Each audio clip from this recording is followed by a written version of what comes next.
오늘 말씀 사도행전 9장 10절부터 19절까지에 있는 아나니아의 순종에 대한 말씀을 같이 보도록 하겠습니다.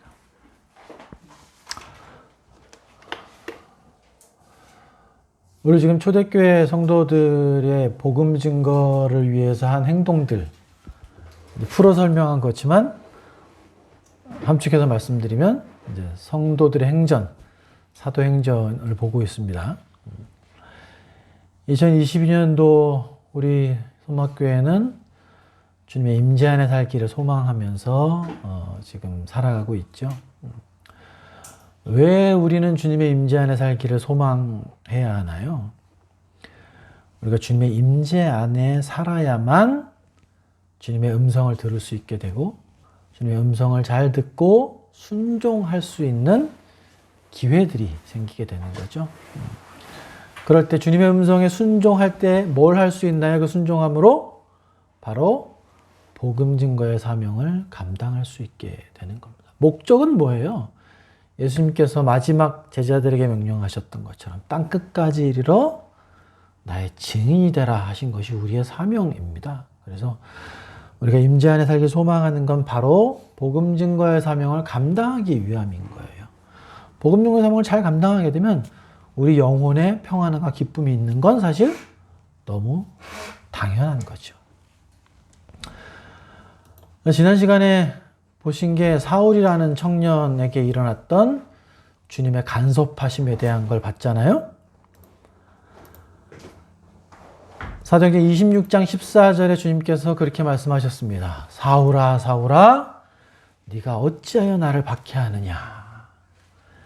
가시채를 뒷발질하기가 너에게 참 고생이구나. 이렇게 주님께서 한 청년에게 나타나셔서 그 청년을 주님의 사역자로 세우시는 놀라운 섭리를 봤죠. 여러분, 이 주님의 섭리는 2000년 전 사울이라는 청년에게 뿐만 아니라 지금 여러분과 저의 삶에서도 여전히 변치 않으시면서 우리에게 끊임없이 간섭하시고 인도하시고 주님의 가시체질을 하고 있다는 걸 말씀드렸어요. 사울에게 행하셨던 것처럼 주님께서 우리 삶에 행하시는 그분의 간섭하심, 즉 가시체질을 우리는 걷어차서는 안 될 겁니다. 주님의 가시체질은 정말 우리 삶 전체를 통해서 다윗이 나중에 그렇게 고백하시죠.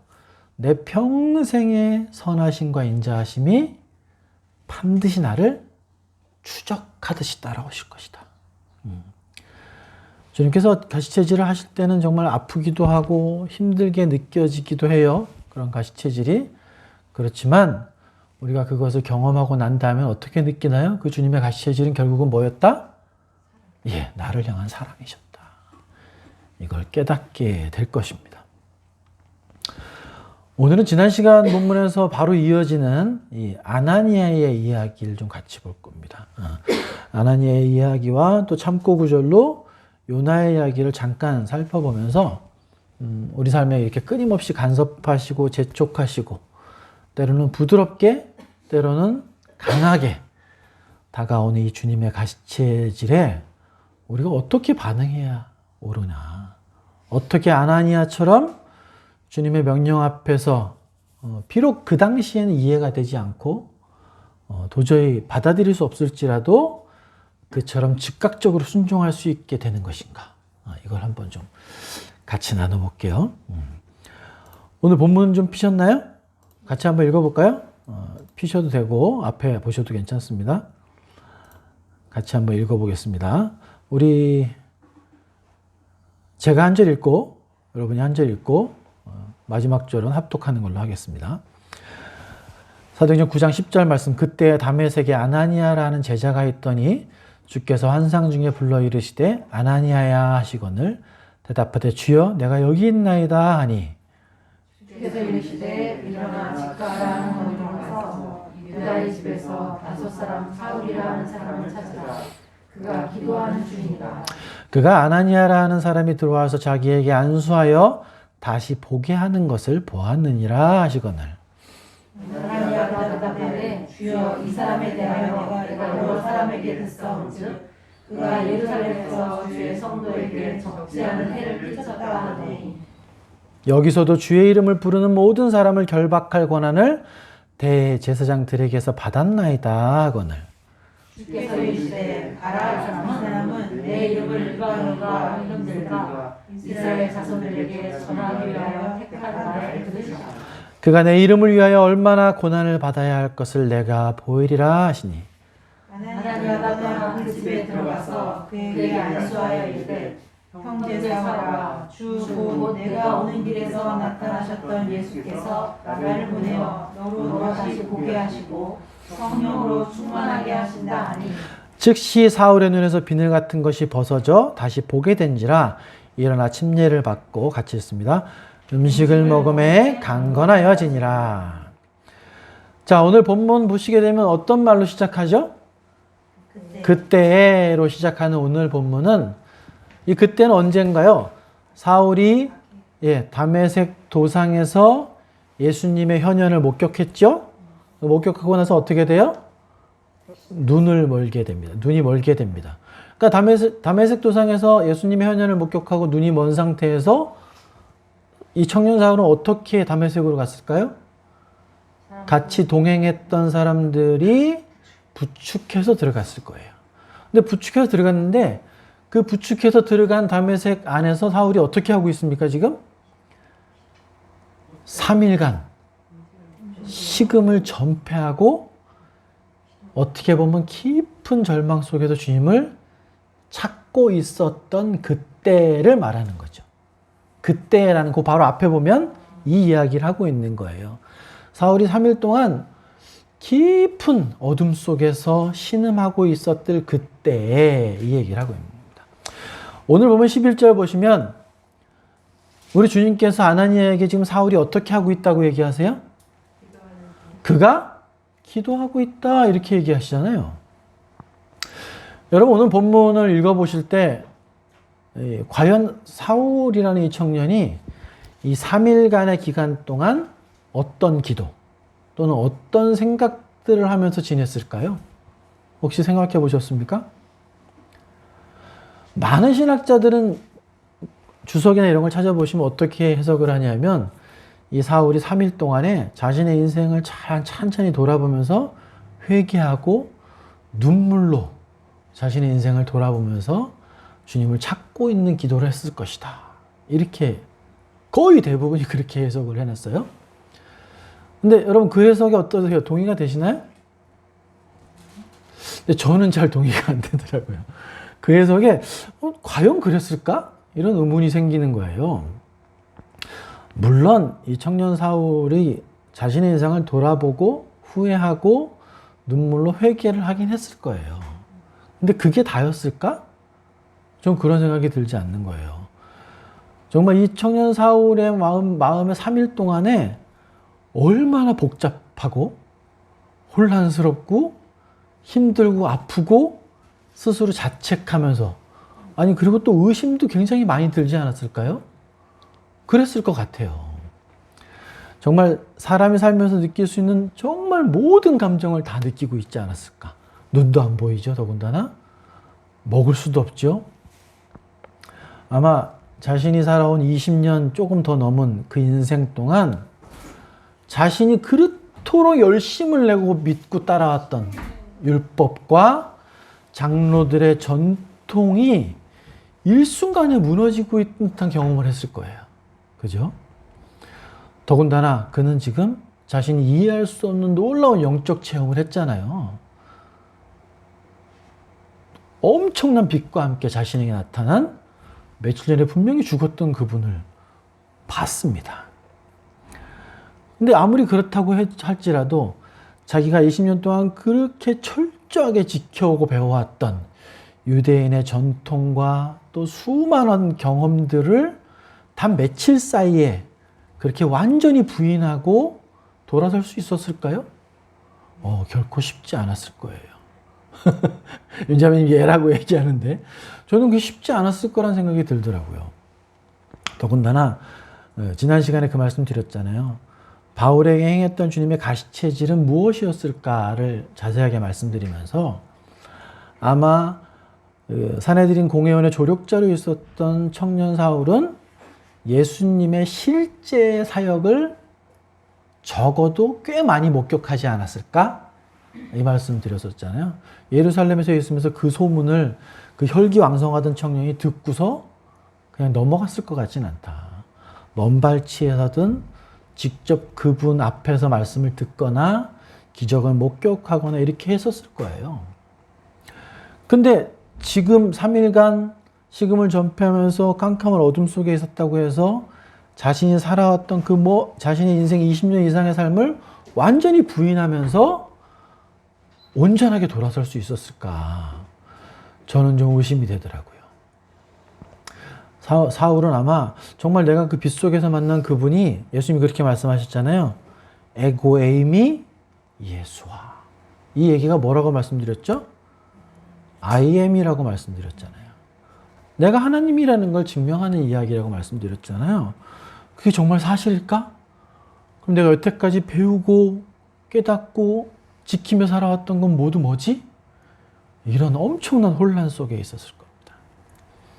이 3일간의 이 청년 사울의 마음을 생각해 보면서 아마 지금 시대에도 교회를 20년, 30년 이렇게 정말 종교 생활하듯이 다니시던 분들에게 예수님을 정말 만나게 됐을 때 느끼는 복잡하고 혼란한 마음, 그런 걸 비슷하게 느끼지 않았을까 싶은 거예요. 하나님에 대한 열심이 있다고 하면서 자기 자신이 도리어 하나님을 가장 격렬하게 내가 대적하고 살았나? 이런 질문도 들었을 것이고, 그렇다 보니까 이루 말할 수 없는 허탈함, 자괴감, 이런 것들이 밀려들지 않았을까 싶어요. 그러면 사울 자신이 얼마나 자신이 바보 같았을까? 그러면서 스스로 아파하고 정말 죽음보다 더한 고통 속에 있었을 것 같아요. 이 청년 사울의 정말 지옥과도 같은 암흑 속을 헤매이던 사울에게 하나님께서는 어떻게 하시죠? 이제 빛을 볼 수 있는 기회를 주십니다. 근데 정말 이 말씀을 읽다가 특이한 게 뭐냐면, 사울이 어둠 속에 있었던 시간이 며칠이에요? 3일입니다. 우리 주님께서도 죄가 되셔서 지옥에 내려갔다 오신 시간이 며칠이에요? 3일입니다.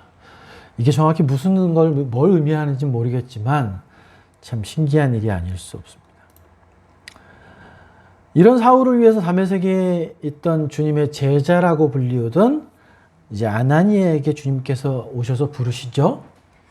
오늘 본문 10절에 보시면 어떻게 나옵니까? 주님께서 오셔서 아나니아야 하시거늘, 아나니아가 뭐라 그래요? 주여 내가 여기 있나이다. 여러분 이거 좀 이상하지 않으세요? 이 구절? 이상한 거 전혀 없으세요? 하나님과 교제하고 있던. 맞습니다. 예, 맞습니다. 주님께서 현현하셔서 누구의 이름을 부르면 대부분의 사람들은 반응이 어때요? 두려워 벌벌 떨면서 엎드려서 누구시냐고. 두려워하는 게 첫째 반응이란 말이에요. 대부분. 근데 아나니아의 반응은 어떻습니까? 아나니아 부르니까 바로 주님 제가 여기 있습니다.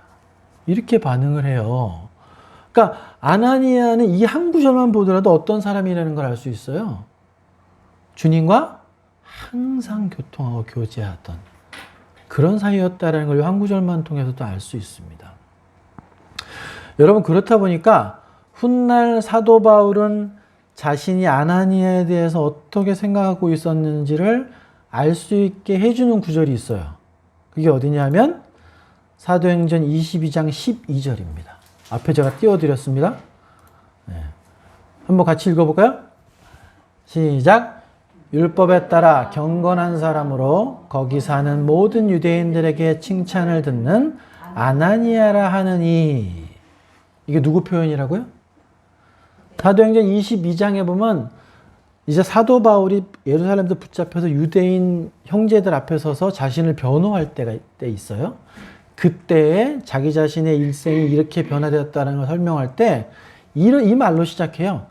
내가 다메섹에 갔는데 거기에 율법에 따라 경건한 사람으로 거기 사는 모든 유대인들에게 칭찬을 듣는 아나니아라는 이가 있었어요. 이렇게 말을 하는 장면이 있거든요.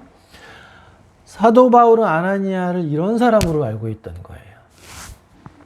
이 바울의 고백에 의하면 아나니아라는 사람은 어떤 사람입니까? 그리스도인이기도 하면서도 어떤 사람이다? 유대적인 전통에 충실했던 사람이라는 걸 이야기해 주는 거예요. 그럼 우린 그럼 아나니아가 좀 잘못된 삶을 사는 사람이야? 이 문장을 보면 그렇게 고민할 수도 있지만 그 말을 하는 것이 아니죠. 사도 바울이 이 이야기를 한 이유는 뭐예요? 자기 자신을 회심시킨 사람이 누구라는 걸 얘기해 주고 있는 겁니까?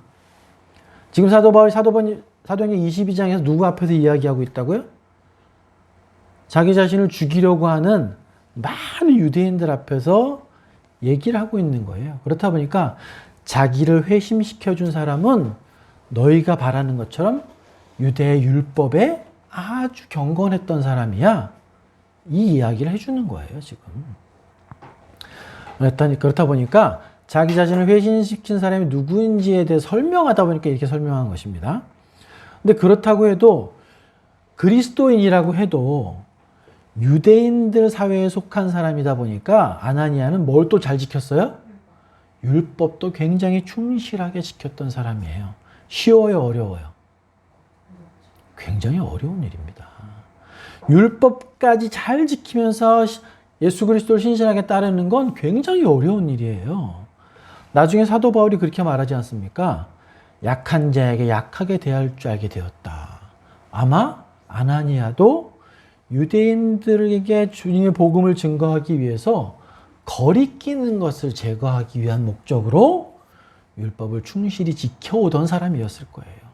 그러니까 어떻게 보면 오히려 훨씬 더 경건한 사람이다. 이렇게 볼 수 있는 구절이라는 겁니다. 이제 아나니아를 부르신 주님께서 어떻게 하세요?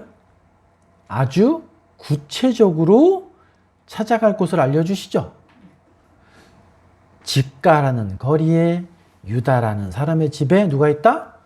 5 사울이 있다. 그리고 그가 지금 기도하고 있다. 이렇게 말씀하시는 거예요. 여러분, 집가라는 거리가 지금도 다메섹이라는 도시에 현존하는 거리 이름입니다. 여기 집가가 어떤 거냐 하면 영어로 보면 굉장히 쉬워요. 집가라는 말이 스트레이트 스트리트예요. 쭉 뻗은 길이란 얘기예요. 제가 나중에 다메섹 지도를 잠깐 보여드릴 건데 그 도시 중간에 일자로 쫙 뻗은 도로가 있어요. 근데 이 집가라는 그 거리는 그 당시로서는 굉장히 넓은 도로였다 그래요. 한 12m 이상 되는 도로에 양쪽에는 고린도식의 기둥이 쫙 서 있는 이 다메섹이라는 도시에서도 상업이 굉장히 활발했던 중심지라고 알려져 있어요. 그럼 한번 생각해 보시죠. 여러분, 집가라는 거리에 있는 유다라는 사람은 어떤 사람이었을까요? 지금 거기에 5 사울이 있잖아요. 3일 동안 장님이 돼가지고 거기 있다는 거죠, 지금. 상업 중심지에 있는 유다라는 사람의 집은 그러면 그래도 부유한 사람이었다. 이렇게 추측할 수 있죠. 사울이라는 청년이 지금 대제사장에게 명령을 받아가지고 다메섹에 있는 유대인들을 잡아 주기 위해서 간 거잖아요, 다메섹으로. 그러면 이미 예약이 돼 있었겠죠? 어디로 가라고?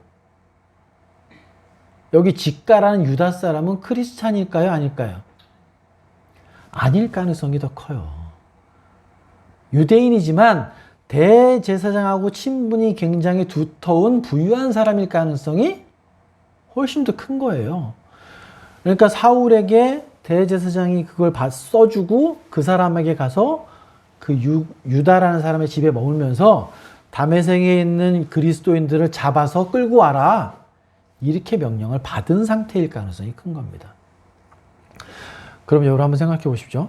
이 사울이 다메섹에 머물던 처소가 유다라는 사람의 집인데 결과적으로는 주님의 성도들을 핍박하기 위해서 머물도록 정한 그 장소에서 무슨 일이 벌어지는 거예요? 주님께 회심하는 기적이 일어나는 겁니다. 마치 적의 심장부에서 승리의 만찬을 준비하신 그런 느낌이 있는 구절이라는 거예요. 주님께서 아나니아에게 그 5사람 사울을 찾아가서 할 일을 알려주시죠. 이 아나니아가 주님께 받은 말은요. 오늘 본문에 보시면 15절, 16절이 이제 주님께서 아나니아에게 하신 말씀이죠. 주께서 이르시되 가라, 이 사람은 내 이름을 이방인과 임금들과 이스라엘 자손들에게 전하기 위하여 택한 나의 그릇이라. 그가 내 이름을 위하여 얼마나 고난을 받아야 할 것을 내가 그에게 보이리라. 이렇게 얘기하셨어요. 정작 사도행전 9장에는 좀 간략하게 나온 거예요, 이게. 어디에 더 자세히 나오냐? 사도행전 22장에 한번 보시면 제가 띄워드릴게요. 앞에 보십시오. 22장 12절에서 16절에 보시면 사도 바울이 스스로 고백할 때 한 얘기입니다. 형제 사울아, 내가 다시 보라 하거늘 그가 즉시 그를 쳐다보았노라. 그가 또 이르되 우리 조상들의 하나님이 너를 택하여 너로 하여금 자기 뜻을 알게 하시며 그 의인을 보게 하시고 그 입에서 나오는 음성을 듣게 하셨으니 네가 그를 위하여 모든 사람 앞에서 네가 보고 들은 것의 증인이 되리라. 이제는 왜 주저하느냐? 일어나 주의 이름을 불러 침례를 받고 너의 죄를 씻으라. 누가 얘기한 거예요? 아나니아가 사울에게 이렇게 이야기했다고 지금 먼 훗날 사도 바울이 고백하고 있는 글이죠, 이게? 여기서 지금 뭐라 그래요? 아나니아가 어떻게 얘기했대요? 16절에 더 이상 갈등하지 마라.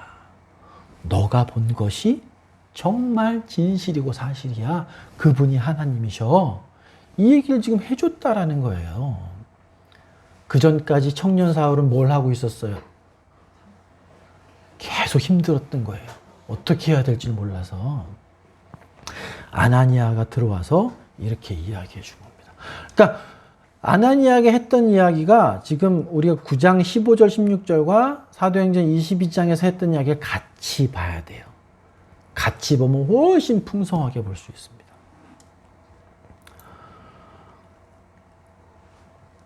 근데 여러분 오늘 말씀은요, 이 아나니아가 청년 사울에게 했던 이야기를 중점적으로 보려는 게 아닙니다. 그것이 아니고 오늘 여러분과 함께 보려는 건 주님의 말씀, 또 주님의 명령, 주님이 간섭하심 우리가 깨닫게 될 때 어떻게 반응해야 하는가, 이걸 보려고 하는 거예요. 사실은 사도행전 22장에 있는 이 아나니아가 청년 사울에게 해줬던 이야기도 너무너무 복음에 합당한 이야기라 이것도 우리가 많이 연구하고 고민해 봐야 될 구절이긴 합니다만 오늘 이 구절을 자세히 보려고 하는 건 아니에요. 오늘은 아나니아의 순종에 대한 걸 보려고 하는 겁니다.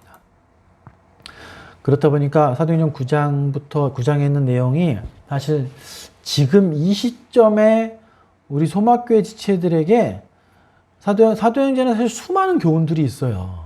수많은 진리들이 있지만 우리에게 필요한 말씀이 무엇인지를 보게 하시는 하나님의 인도하심이 있습니다.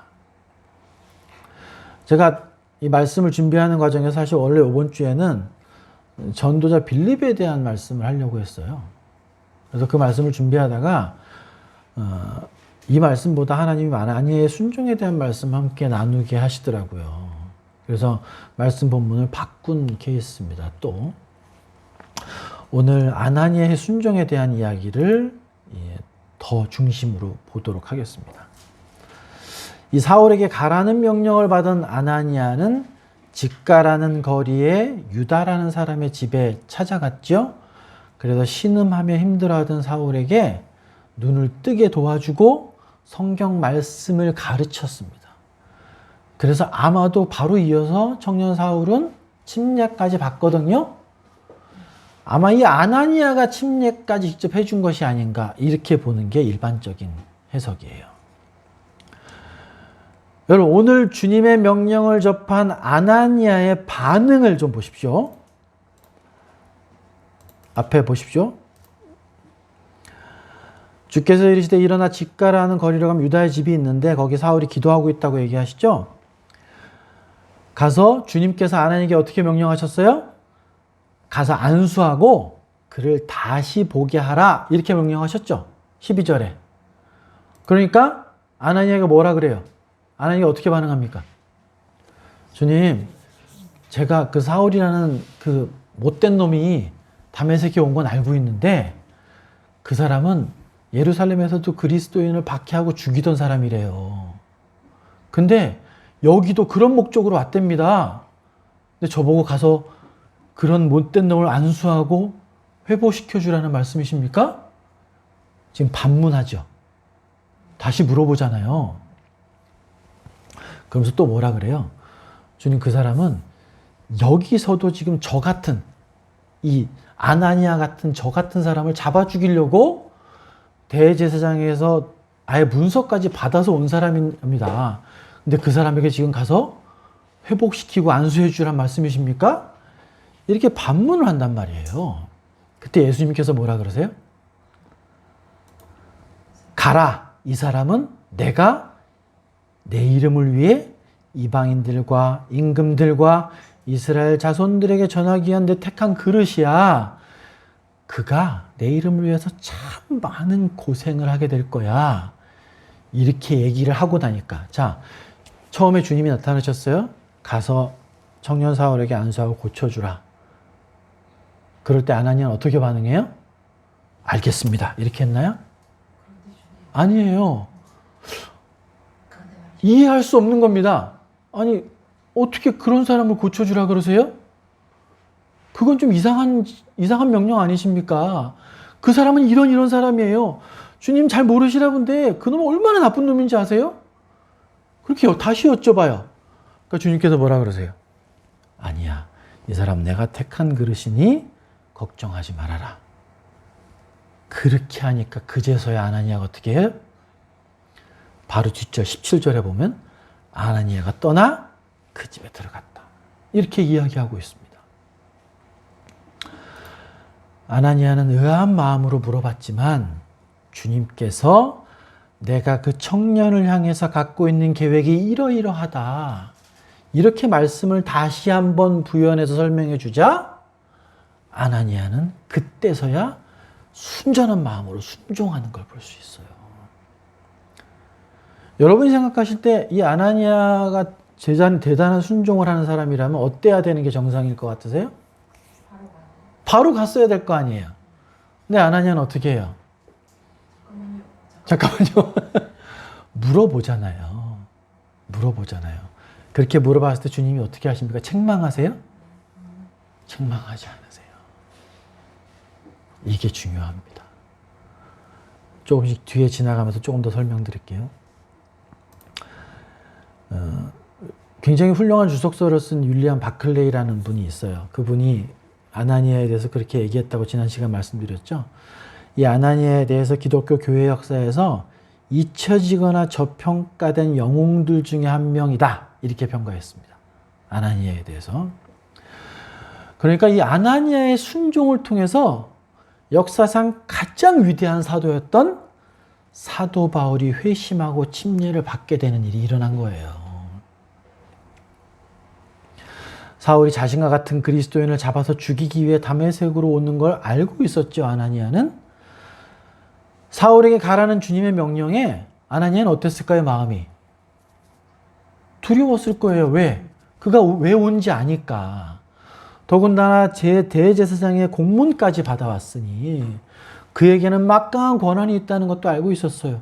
근데 주님께서 가라고 하시니까 두려운 마음이 분명히 있었을 거예요. 그러나 주님께서 재차 그를 향한 계획들을 말씀해 주시자 아나니아는 다른 것을 묻거나 의심하지 아니하고 사울을 찾아갑니다. 여러분, 이 아나니아의 순종이 더욱더 놀라운 이유가 뭔지 아십니까? 오늘 본문 7절을 보시면 아나니아가 집 가라는 거리에 유다 집에서 힘들어하던 사울을 대면하고 뱉는 첫 마디 말이 뭐예요? 형제 사울아. 형제 사울아. 이게 다른 해석이 나와 있는 형태로 이렇게 해석도 됩니다. 사울 나의 형제여. 이런 말로 표현되기도 해요. 두려움에 떨던 아나니아는 사울이라는 청년을 만나자마자 첫 번째 뱉은 말이 뭐라고요? 사울, 나의 형제여. 이 말을 하고 있는 거예요. 여러분 한번 생각해 보십시오. 이 청년 사울은 3일 동안 정말 인생에서 느껴볼 수 없는 모든 복잡 미묘한 감정을 느끼면서 힘들어하고 있었을 거예요. 근데 자신이 잡아 죽이려고 계획했었던 그리스도인 중에 아나니아라는 사람이 자신에게 찾아와서 첫 번째 청년 사울에게 들린 말이 뭐예요? 형제 사울한 거예요. 아마 이 사도 바울 인생 전체에서 이 자신이 암흑 속에 캄캄한데 힘들어할 때 들려왔던 형제 사울아라는 이 말은 아마 일평생 잊혀지지 않는 말이었을 거예요. 우리가 힘들어하고 아파하는 지체에게 가야 되는 이유가 있겠죠? 정말 3일간 자신의 인생에서 가장 괴로운 순간을 보냈던 청년 사울에게 들려온 주님께서 마치 직접 말씀하시는 듯한 감미롭고 은혜로운 아나니아의 첫 번째 말이 바로 형제 사울아 였던 겁니다. 아나니아의 이런 적극적인 순종이 어둠 속에서 괴로워하던 사울에겐 정말 너무나도 큰 위로가 되었을 거예요. 우리 주님께서 사울이 사도 바울이 되도록 계획하신 하나님의 구속사에서 정말 적재적소에 반드시 필요한 정말 좋은 순종이 되었던 것이죠. 추후에 잠깐 좀 더 말씀드리긴 하겠지만 여러분, 아나니아가 만약에 주님께서 나타나셔서 명령하셨을 때 좀 무서워서 그런 사람 찾아갈 수 없습니다. 주님, 그 명령은 좀 합당하지 않은 것 같아요. 이래가지고 그 명령을 순종하지 않았다면 어떤 일이 벌어졌을까요? 여러분, 그가 순종하지 못했다 그래서 우리에게 지금 사도 바울이라는 인물이 없을까요? 아니에요. 절대 그렇지 않고 우리에겐 여전히 사도 바울이라는 인물이 있었을 겁니다. 다만 뭐가 없었을까요? 역사 속에 이 아나니아라는 인물은 존재하지 않았을 거예요. 사랑하는 소모교회 지체 여러분, 내가 이해할 수 없는 주님의 명령에 우리가 어떻게 반응하고 있는지 스스로 돌아봐야 합니다. 정말 용서가 잘 안 되는 내 남편이나 내 아내나 또는 나에게 아주 명백하게 잘못된 것들을 행하고 피해를 입혔던 내 옛날 직장 동료나 친구나 또는 여러 사회관계들 속에서 내가 피해를 보고 음해당하고 불이익을 보게 했던 사람들이 있지 않습니까? 그런 사람들에게 오늘 주님께서 얘야, 너가 기꺼이 그 사람들의 잘못을 먼저 용서하고 용서하는 걸 넘어서 그리스도의 사랑으로 먼저 사랑하라고 주님은 여러분들께 혹시 명령하고 계시진 않습니까? 어느 날 기도할 때 이러한 주님의 음성이 깨달아질 때 여러분 어떻게 하시겠습니까? 여러분, 어떤 분들은 이 아나니아에게 하신 주님의 명령을 이렇게 표현하더라고요. 불편한 부르심이다. 이렇게 표현하더라고요. 불편한 부르심. 이런 불편한 부르심 또는 꺼리끼는 부르심, 따르고 싶지 않은 부르심, 이 불편한 부르심 하면 제일 먼저 떠오르는 사람이 누굽니까? 성경상에서. 예, 요나죠. 요나. 요나는 북이스라엘에서 여로보암 2세 때, 그러니까 예수님 탄생하시기 약 800년 전에 하나님 말씀 하던 대언자였어요. 이 북이스라엘을 계속해서 침략하고 괴롭히던 아시리아의 수도였던 니느웨로 가서 어떻게 하라 그랬어요? 하나님께서 곧 니느웨를 심판하실 것이다. 그걸 가서 전하라 그러셨죠? 여러분 어떠세요? 오늘 아나니에게 내리신 주님의 명령이나 요나에게 내리신 하나님의 명령에 큰 차이가 있나요? 어떠세요? 큰 차이는 없어요. 누가 더 순종하기 어려웠을 것 같으세요, 여러분? 생각해 보셨어요? 아나니아가 순종하기 어려웠을까요? 요나가 순종하기 어려웠을까요?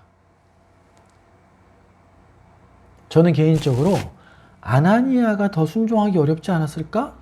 이 생각이 들어요. 왜 요나는 민족적인 문제였었잖아요. 자기랑 직접적으로 그렇게 연관이 크다고 보기는 어려워요. 근데 아나니아는 어때요? 자기랑 직접 연관된 문제였었어요. 왜? 청년 사울은 누굴 잡으려고 온 거예요, 지금? 자기를 잡아 죽이려고 온 거예요. 그러니까 오히려 이 요나보다는 아나니아가 좀 순종하기 더 어렵지 않았을까? 이런 생각이 드는 겁니다. 근데 어때요? 요나 어떻게 했습니까? 요나는 대단한 사람인 것 같아요. 생각하면 생각할수록 니느웨라 가서 회개를 선포해라 그러니까 어떻게 해요? 그걸 지금 명령이라고 하시는 겁니까? 전 그런 거 따를 수 없어요.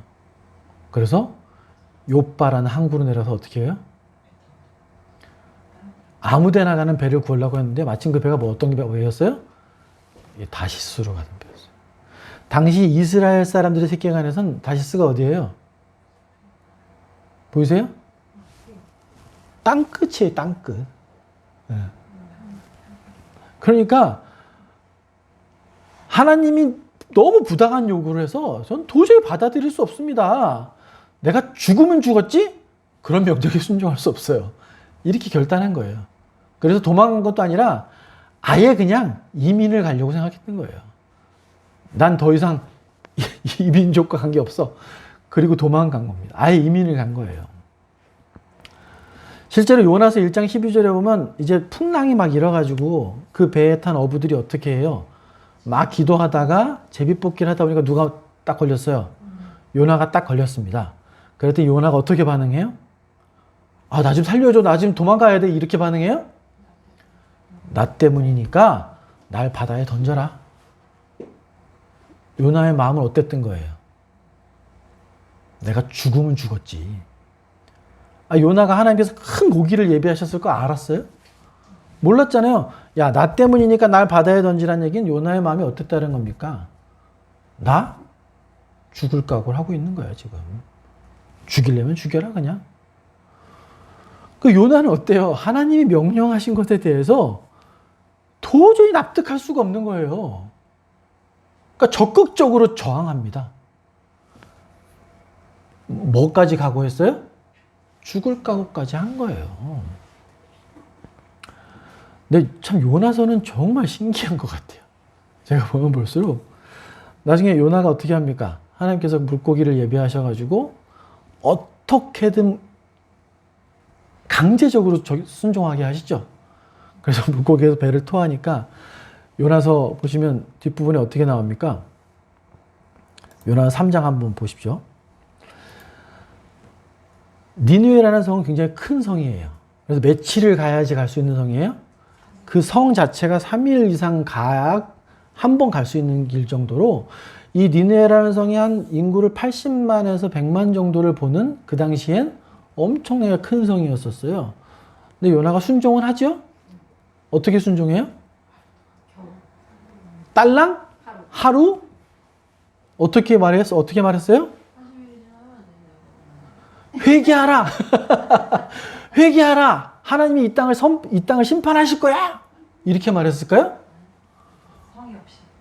정말 성의 없이 소리도 작게 했을지도 몰라요. 외쳐 이르긴 이랬나요? 네.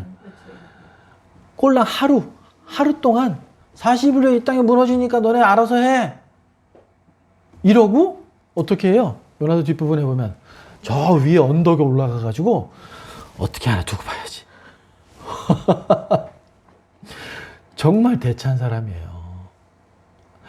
아마 하나님 명령에 이렇게 대놓고 저항한 대언자가 성경에 있을까요? 없을 것 같아요. 정말 신기합니다. 근데 요나가 나중에 결말이 나와요? 결말이 안 나와요. 요나가 하나님 말씀에 회개하고 돌이켰다라든가 또는 자기 자신이 잘못된 걸 회개했다라는 얘기가 나오지 않아요. 근데 요나를 통해서 하나님께서 어떻게든 자신이 명령하신 걸 이루시는 장면을 볼 수 있어요. 요나서에 대한 건 명확하게 이해하기가 좀 어렵습니다, 사실은. 하나님 이런 대언자까지 쓰셔가지고 저렇게 불순종하던 요나를 부득불 강제로 순종케 하시는 하나님을 볼 수 있거든요. 여러분 한번 생각해 보십시오. 주님께서 여러분이 기도 중이나 또는 어떤 상황들 속에서 또는 말씀을 읽는 중에 여러분에게 말을 걸거나 또 어떤 걸 할 걸 요구하시거나 또는 지금 하고 있는 잘못된 것들을 중지하고 돌이킬 걸 요구하시는 경우들이 있으신가요? 있으세요? 주님의 그런 간섭하심 또는 지난 시간부터 계속해서 말씀드리지만 주님의 이 가시체질을 느낄 때 여러분 어떻게 반응하십니까? 아나니아처럼 즉각적으로 한번 의심은 되지만 주님께서 자세하게 설명해 주실 때 즉각적으로 순종함으로 행동으로 반응하십니까? 아니면 요나처럼 자신의 생각에 합당하지 않다고 거부하고 어떻게든 저항하려는 그런 마음이 생기시나요? 근데 이렇게 질문 드리면 여러분은 어떻게 답변하십니까? 즉각적으로 순종하고 싶지. 어떻게 하나님 명령하시는데 저항하고 그렇게 즉각적으로 순종하기를 원하는 마음이 있으실 거라고 좀 믿어요. 지난 시간 청년 사울의 삶을 간섭하시고 가시체질해 오신 주님의 선하심과 인자하심은 여러분 삶의 전체를 통틀어서 결코 놓지 않고 추적하실 겁니다. 천국의 사냥개는 결코 지치지도 포기하지도 않으실 거라고 지난 시간 말씀드렸죠. 그건 바로 우리 주님의 사랑의 속성 때문에 그래요. 우리 주님은 저와 여러분을 결코 포기하시지 않을 겁니다. 정말 바라고 소망하기는 주님의 음성이 들려지시거나 느껴지실 때 그분께서 나를 사랑하심으로 우리에게 주시는 음성을 나도 그분을 사랑하는 마음으로 즉각적으로 순종하는 삶을 사시게 되시길 주님의 이름으로 축원합니다. 여러분 정말 심각한 건 뭔지 아십니까? 정말 심각한 게 있어요. 내가 신앙생활을 한 지 10년, 20년, 30년이 됐는데 그 연수가 중요하지 않습니다. 정말 심각한 건 여러분 주님의 음성이 들려질 때 요나처럼 불순종하는 것보다 더욱더 심각한 건 뭔지 아십니까? 내 삶에서 주님의 음성을 듣지 못하는 상태가 되는 거예요. 불순종보다 더 심각한 상태입니다. 이거. 정말 난 분명히 스스로 구원받은 자라고 확신하며 살아요. 내 삶 속에서 주님의 간섭하시음이나 가시체질이나 세밀한 주님의 겉면들은 근데 들어본 지 언젠지 모르겠어요. 언제 그런 음성이 들렸는지 기억조차도 할 수 없는 그런 상태라면 이건 정말 심각한 문제예요. 제가 전제하고 말씀드립니다. 그런 사람은 구원받지 않은 사람일 수도 있어. 그거 말고. 그 전제 말고 난 정말 구원받은 사람이 확실하다라고 믿고 사는데 분명히 지금 저 오형제가 얘기할 때 구원받은 사람의 삶은 주님의 가시체질이 분명히 다윗이 고백했듯이 내 평생의 주님의 선하심과 인자하심이 천국의 사냥개처럼 절대로 나를 놓지 않고 추적하실 거야. 그게 주님의 약속이거든요. 근데 내 삶에서는 주님의 가시체질이라고 느껴볼 만한 게 나는 거의 없는 것 같은데? 이렇게 깨달아지시면 그건 정말 더 심각한 문제라는 거예요.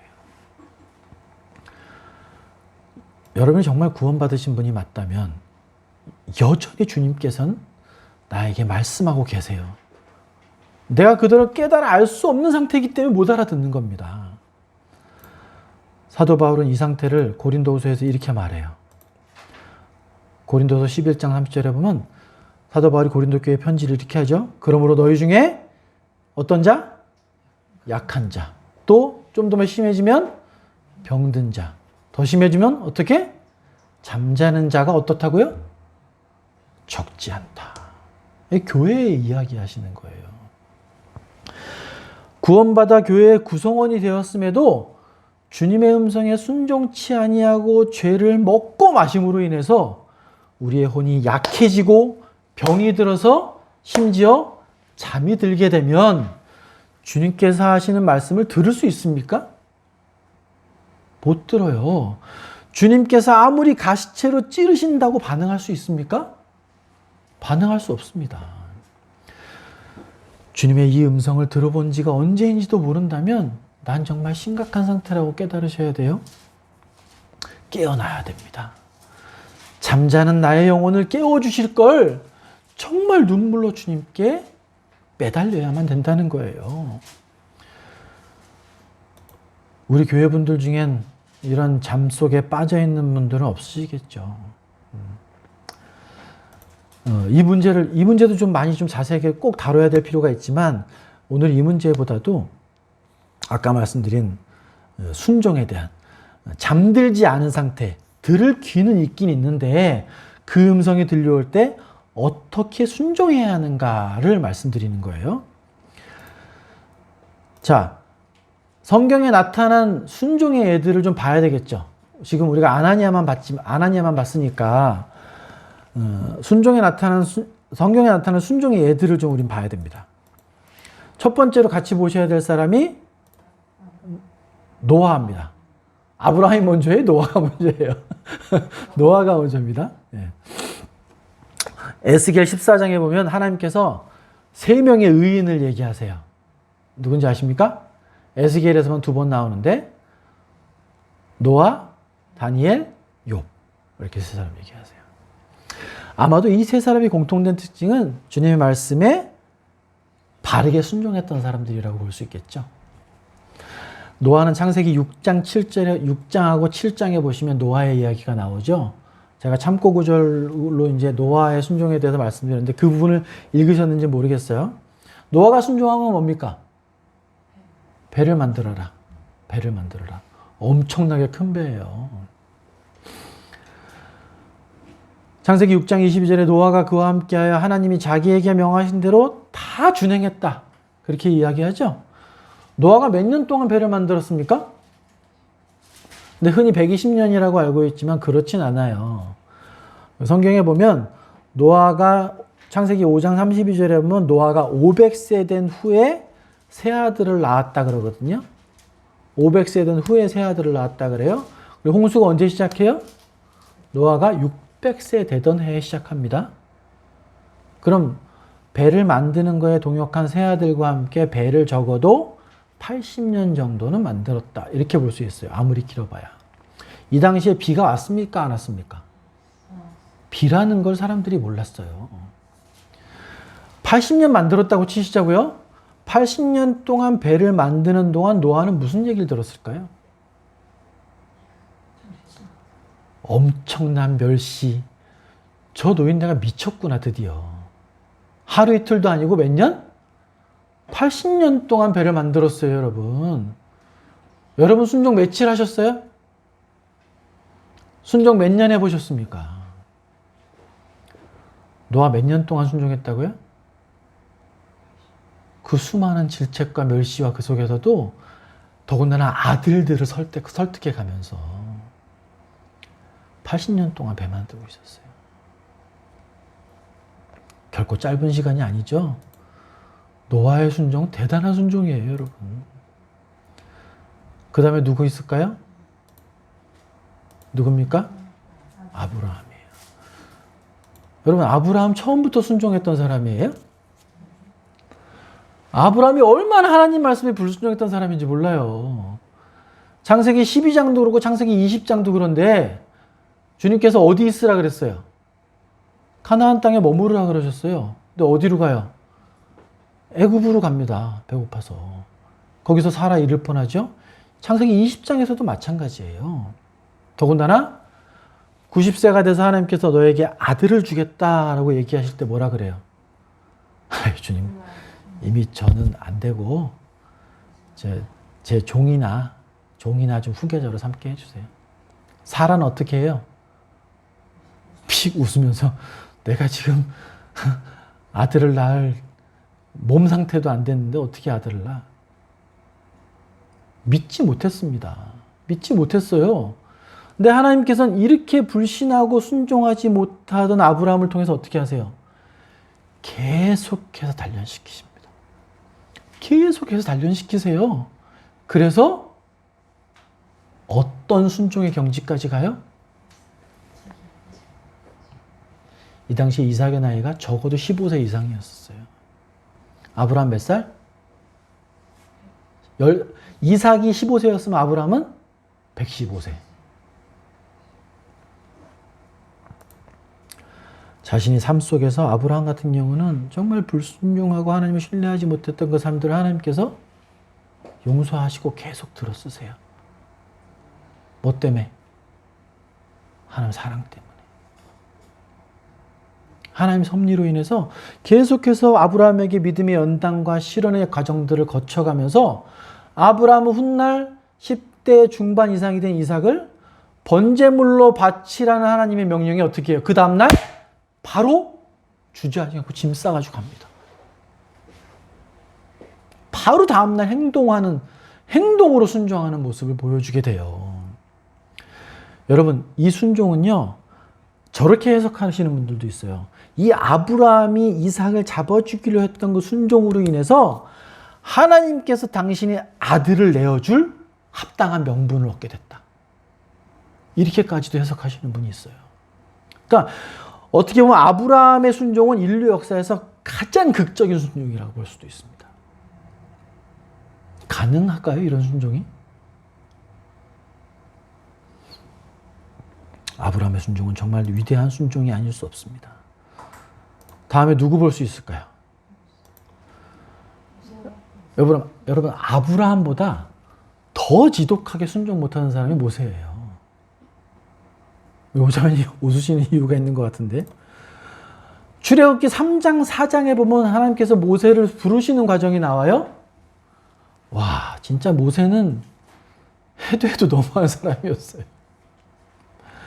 혹시 출애굽기 3장, 4장 읽어보셨어요? 거기 보면 모세는 정말 지독하게 하나님 말씀에 불순종해요. 출애굽기 3장 11절에 보면 처음에 부르실 때 모세가 그렇게 얘기해요. 내가 누구라고 이스라엘 자손을 애굽에서 인도냅니까? 13절에 가면 또 그래요. 모세가 하나님께 아뢰되 내가 이스라엘 자손에게 가서 이르기를 너희의 조상의 하나님이 나를 너희에게 보내셨다 하면 그들이 내가 묻기를 그의 이름이 무엇이냐 하리니 내가 무엇라고 그들에게 말합니까? 이때 그 유명한 주님께서 I am that I am을 말씀하시는 거예요. 그러면 적어도 그 정도면 순종을 해야죠. 4장 1절로 가면 뭐라 그래요? 그들이 나를 믿지 아니하여 내 말을 듣지 아니하여 이르기를 여호와께서 네게 나타나지 아니하셨다고 말씀할 거예요. 그 다음에 주님께서 여호와 하나님께서 뭐라 그러세요? 4장 2절부터 9절까지 어떤 거래요? 지팡이가 뱀이 되게 하시고 손을 넣었다 하니까 문둥병이 됐다가 또 넣었다 하니까 또 사라지고 그리고 네가 나일강에 외치면 피로 변할 거야. 이렇게까지도 얘기해 주신단 말이에요. 근데 10절에 모세가 뭐라 그래요? 아니 주님, 주여 난 본래 말을 잘 못하는 사람이에요. 주께서 주의 종에게 명령하신 후에도 역시 그러하니 나는 입이 뻣뻣하고 혀가 둔해요. 제발 다른 사람을 보내주세요. 13절에 뭐라 그래요? 보낼 만한 자를 보내소서.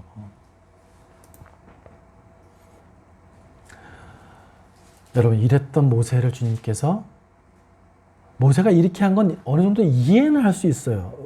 저는 모세가 이렇게까지도 하나님 말씀에 불순종하고 믿지 못했던 이유가 뭘까 이렇게 생각해 보면 모세의 인생은 40, 40, 40으로 이렇게 나눠지죠. 앞에 40은 어떻게 살았어요? 애굽의 왕자로 온갖 누릴 걸 다 누리며 살았습니다. 그러다가 40년 어떻게 살아요? 광야에서 정말 무지랭이처럼 양치는 사람으로 살아요. 그러다가 80살에 주님께서 부르시는 거죠. 그러니까 40년 동안 정말 무지랭이처럼 살다 보니 너무 두려웠던 거예요. 이렇게 할 수 있었겠다 이해는 하지만 그렇다고 어떻게 이렇게까지 하나님 명령에 불순종할까. 근데 이랬던 모세가 하나님께서 끊임없는 천국의 사냥개로 가시체질하고 인도하시니 어떻게 바뀌어요? 출애굽기 33장 11절에 어떻게 말씀하시냐? 사람이 자기의 친구와 이야기함 같이 여호와께서 모세와 대면하여 말씀하셨다. 얼마나 놀라운 축복입니까? 여러분, 하나님께서 명령하실 때 이들의 공통점이 뭡니까? 찾으셨어요? 정말 중요한 겁니다. 여러분, 아나니아도 마찬가지였었어요. 하나님께서 말씀하실 때 그 말씀을 듣는 자는 두려울 수밖에 없어요. 자기 자신을 보면 안 될 것 같거든요. 그렇다 그러고 하나님의 명령을 따르는 걸 주저주저 하는 사람들에게 하나님께서 어떻게 하세요? 책망하고 징계하세요? 아니에요. 끝까지 권면하시고 사랑으로 계속해서 단련할 수 있도록 배려하시고 인도하시는 분이세요. 아까 요나 말씀드렸잖아. 기드온도 마찬가지죠. 기드온도 주님께서 하라고 하실 때 뭐라 그래요? 이런 증거 좀 보여주세요. 저런 증거 좀 보여주세요. 그럼 이렇게 좀 바꿔줘 보세요.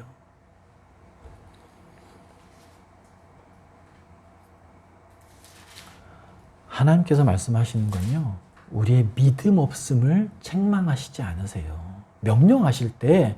근데 하나님이 정말 싫어하는 불순종이 있어요. 뭘까요? 대표적인 인물이 사울왕이에요. 사울왕.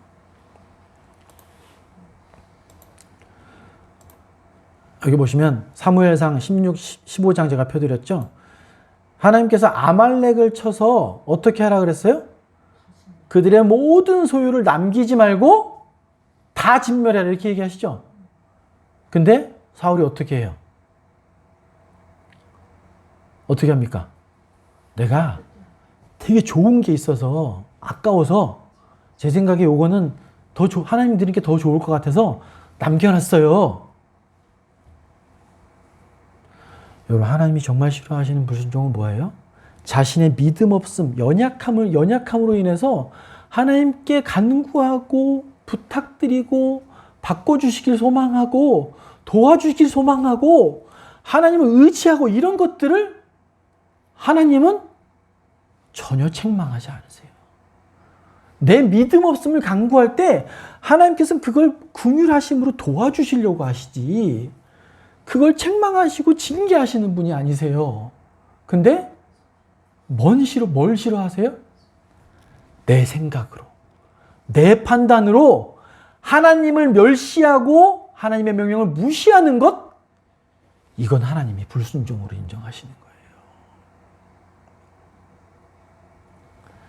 여러분, 내 생각, 내 뜻대로 할 거면 하나님 왜 필요하죠? 이건 하나님이 정말 싫어하시는 불순종이에요.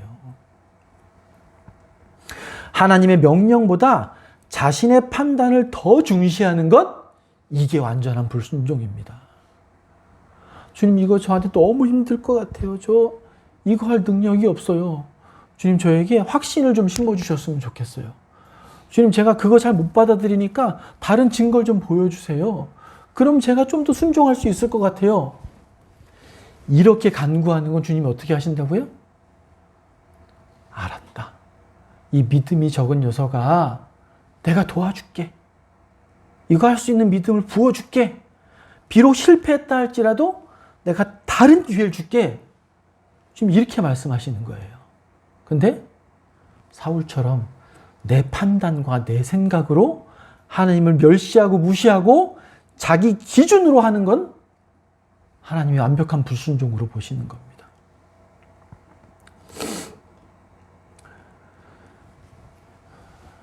여러분, 좀 이상하지 않으신가요? 아나니아에게도 처음에 주님께서 사울에게 나타나셨잖아요. 그럼 그 자리에서 그냥 야, 너 앞으로 내가 널 그릇으로 쓸 거니까 이렇게 앞으로 해. 이렇게 얘기하시면 되는데 왜 굳이 그 자리에서 사울은 보내시고 따로 또 아나니아를 불러가지고 시키실까요? 왜 주님께서는 꼭 다른 사람을 통해서 당신의 일을 하도록 시키실까요? 여러분, 그건요, 우리로 주님께서 하시는 일에 동참하게 하심으로 하나님의 영광에 참여할 수 있는 기회를 주시려고 하시는 거예요. 하나님 다 하실 수 없는 분이라서 아나니아를 쓰셨어요? 아나니아가 안 했으면 사도 바울이라는 위대한 역사적인 사역자가 우리에게 없습니까? 아니에요. 근데 하나님께서는 왜 굳이 아나니아를 쓰셔서 순종하게 하시고 요나 같은 지독하게 말 안 듣는 사람 불러가지고 모세처럼 그렇게 믿음 없는 사람을 계속해서 권면하시고 가시체질하면서 인내하시고 권면하시고 사랑으로 보다듬으시면서 그렇게 하셔요? 그가 뭐 하라고? 하나님 영광에 참여하라고. 내 영광에 참여해서 자녀답게 그렇게 영광을 누리라고 그렇게 해서 불러주시는 거예요. 하나님께서 우리와 함께 교제하시기 원하시고 사랑할 기회를 주시기 원하시고 끝내는 주님의 즐거움에 동참할 기회를 주시고자 하는 겁니다. 우리 힘들게 하려고 그러는 게 아니고 주님의 기쁨에 동참할 수 있는 기회를 주시는 것, 우리를 주님의 자녀답게 계속해서 재촉하시고 간섭하시는 이유 동안 그분의 사역에 동참함으로 열매를 함께 누리게 하시기 위함인 겁니다. 주님께서 우리에게 순종을 강요하시는 이유는요, 전적으로 여러분의 기쁨을 위한 일이에요. 우리의 기쁨을 위하는 것이 주님 자신의 이름의 영광을 높이는 길이라는 걸 주님께서 말씀해 주시는 겁니다. 시편 16편 11절에 주께서 생명의 길을 내게 보이시리니 주의 앞에는 뭐가 있어요? 충만한 기쁨이 있습니다. 주님께서 나의 슬픔이 변하여 춤이 되게 하시고 내 베옷을 벗기고 기쁨으로 띠띠우실 겁니다. 어떻게 해요? 끊임없이 나를 채찍질하시고 가시채질함으로 내 믿음을 성장시키시고 주님의 사역에 동참시킴으로 기쁨을 누리고 열매를 나누는 그런 일들을 하시길 원하신다는 거예요.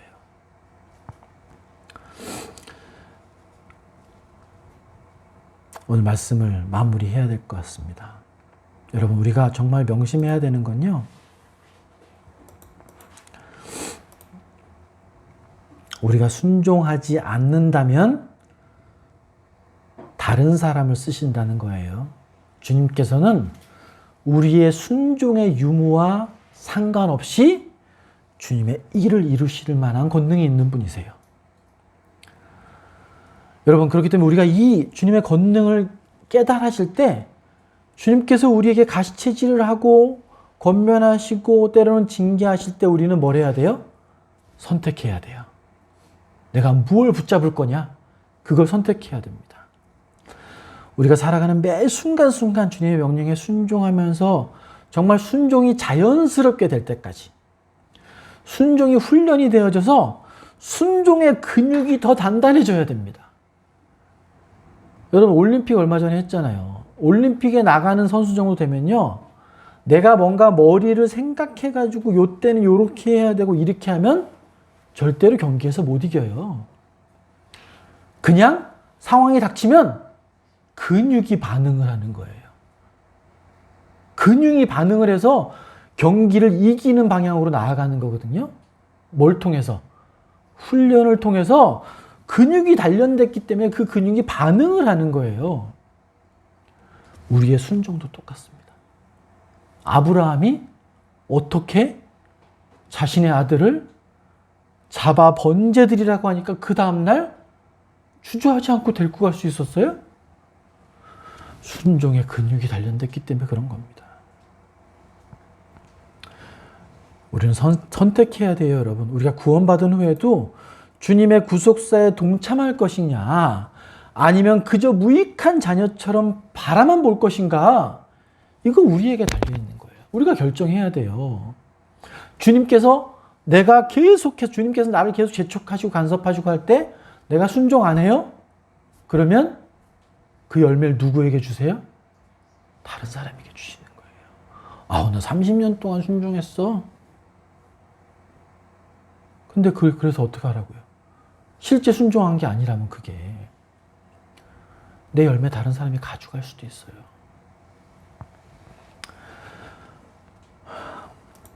여러분, 오늘 우리가 순종하지 못하는 이유 중에 한 가지가 또 뭐가 있냐면 부담감 때문에 못할 수도 있어요. 주님께서 어떻게 하라고 명령하시는데 나를 보면, 내 자신을 보면 그 순종이 될 것 같아요, 안 될 것 같아요? 주님께서 명령하신 게 이루어질 것 같아요, 안 이루어질 것 같아요? 안 이루어질 것 같아요. 내가 어떻게 그걸 순종해서 이루어내? 근데 왜 두려워해요? 그 순종이 누구 책임이라고 느끼니까. 주님이 명령하셨으면 이거 그래도 어떻게 이루어지는 신용이라도 해야 되는 거 아니야? 명령하셨으면 그래도 뭔가 열매가 좀 이루어지는 걸 내가 만들어내야 되는 거 아니야? 이런 부담감이 있어서 순종이 선뜻 안 되는 겁니다. 여러분, 순종의 참된 의미는요, 그 일이, 주님께서 명령하신 일이 이루어지고 안 이루어지고와 상관이 없어요. 왜? 주님께서 순종케 하라고 명령하신 그 일은 누가 하시는 거예요? 하나님이 하시는 거예요. 순종의 진짜 의미는 뭐예요? 그걸 내가 믿음으로 반응하느냐 안 하느냐, 그 순종 자체가 의미가 있는 거예요. 결론은 누구 거라고요? 결론은 하나님 거예요. 내가 그 열매를 내가 굳이 확인하려고 하는 건 뭐예요? 내 교만일 수 있어요. 순종과 상관없는 겁니다.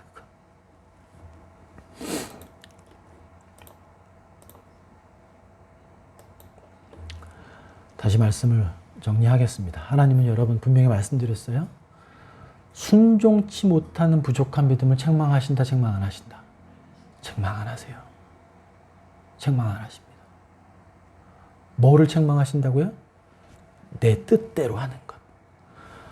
내가 교회에서 이렇게 하려고 기도하고 있어요. 근데 정작 순종은 실제로 하지 않는데 순종하는 척하며 살아요. 이건 사울이 했던 것과 똑같은 불순종입니다. 그렇게 하지 마세요.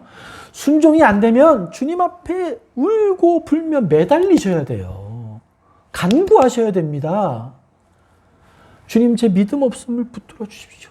주님, 순종할 수 있게 도와주세요. 저 순종 진짜 못하겠어요. 주님께 자기 자신을 솔직하게 내어드려야 주님께서 기회를 주시고 반성하게 하시고 더 강한 기회를 주시면서 믿음의 단련을 주신단 말이에요. 근데 귀는 막고서 순종하는 척하고 살면 주님께서 더 순종할 수 있는 기회를 주신다, 안 주신다? 더 기회 주시지 않는단 말이에요. 주님 앞에 솔직해야 돼요. 솔직해야 됩니다. 그래야 모세처럼 순종할 기회들을 주세요. 그래야 아브라함처럼 순종할 기회들을 더 제공해 주십니다.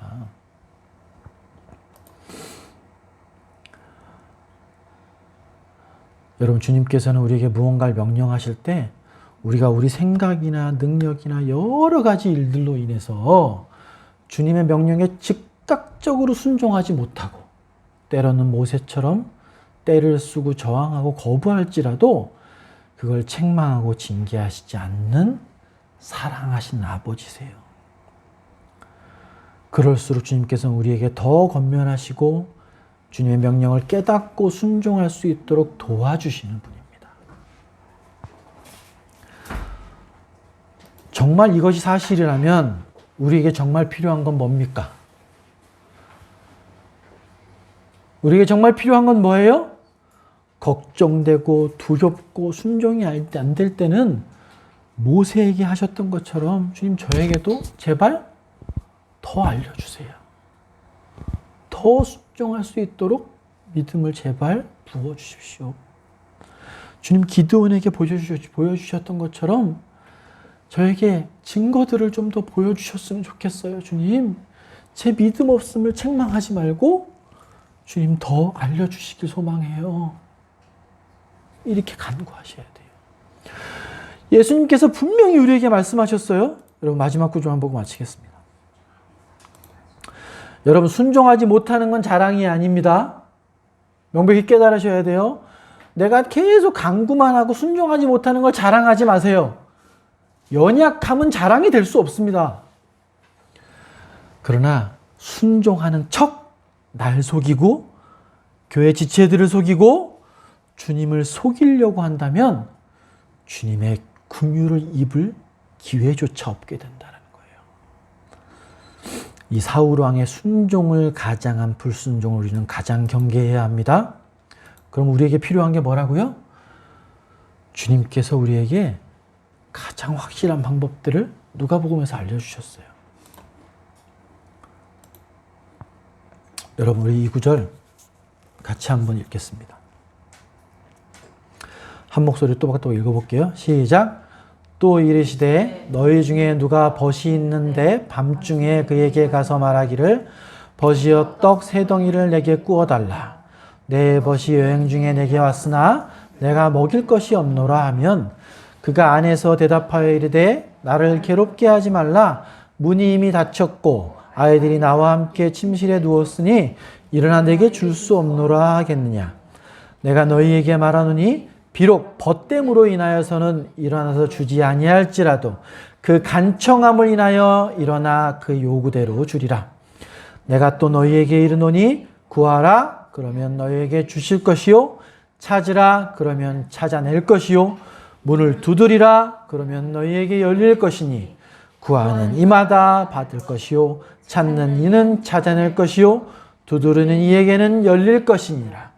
너희 중에 아버지 된 자로서 누가 아들이 생선을 달라 하는데 생선 대신에 뱀을 주며 알을 달라 하는데 전갈을 주겠느냐.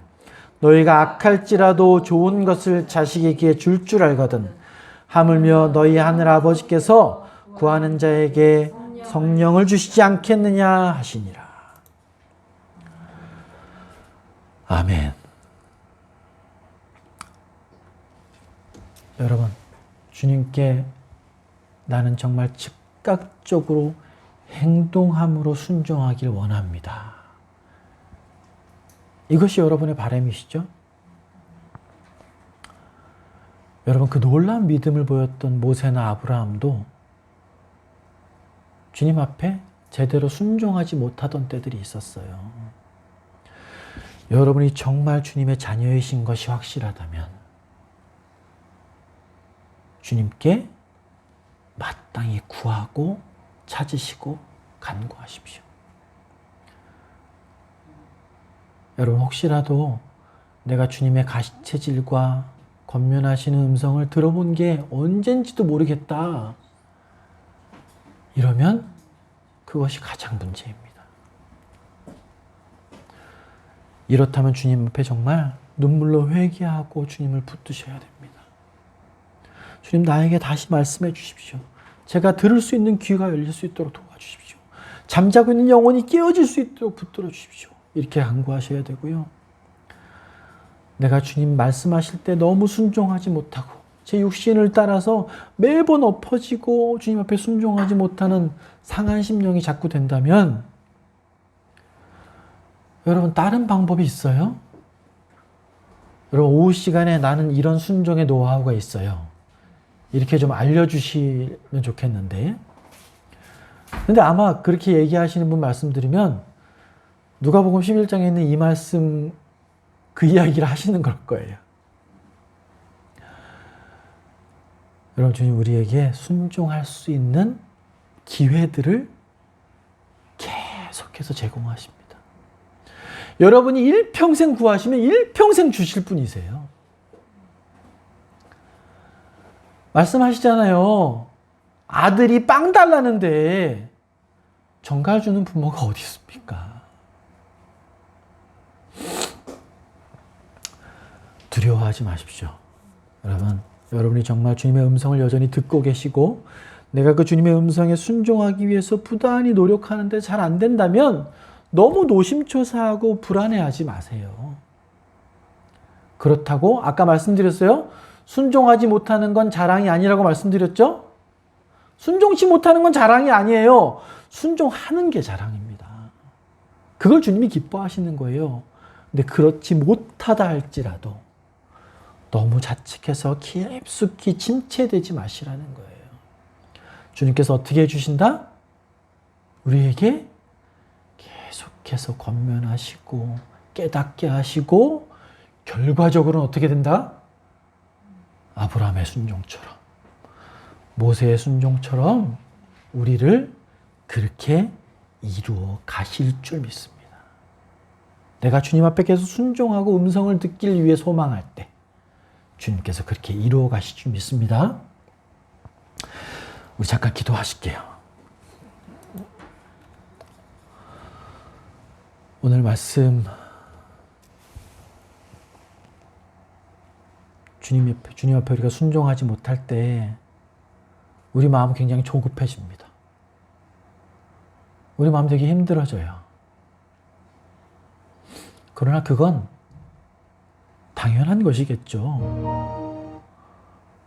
아버지의 말씀에 순종하지 못하고 가시채를 뒷발질하는 게 어떻게 편할 수 있겠습니까? 그러나 그런 힘들고 어려운 순종의 과정들을 여러분의 인생 전체를 통해서 주님께서 사용해 가실 겁니다. 그리하여 주님 앞에 순종의 용사로 거듭날 수 있는 그렇게 주님 만들어 가실 줄 믿습니다. 이 시간 주님 앞에 기도하시길 소망합니다. 주님, 제가 주님 앞에 순종해 가는 삶을 결단코 포기하지 않겠습니다. 우는 사자처럼 마귀가 내가 순종하지 못하고 쓰러져 있을 때 나를 유혹하고 좌절시키고 순종할 기회조차도 못 얻게 잠들게 병들게 약하게 만들려고 하지만 주님께서는 내 평생에 주님의 평생에 선하신과 인자하심은 결코 나를 놓지 않으실 겁니다. 주님, 제가 주님을 의지합니다.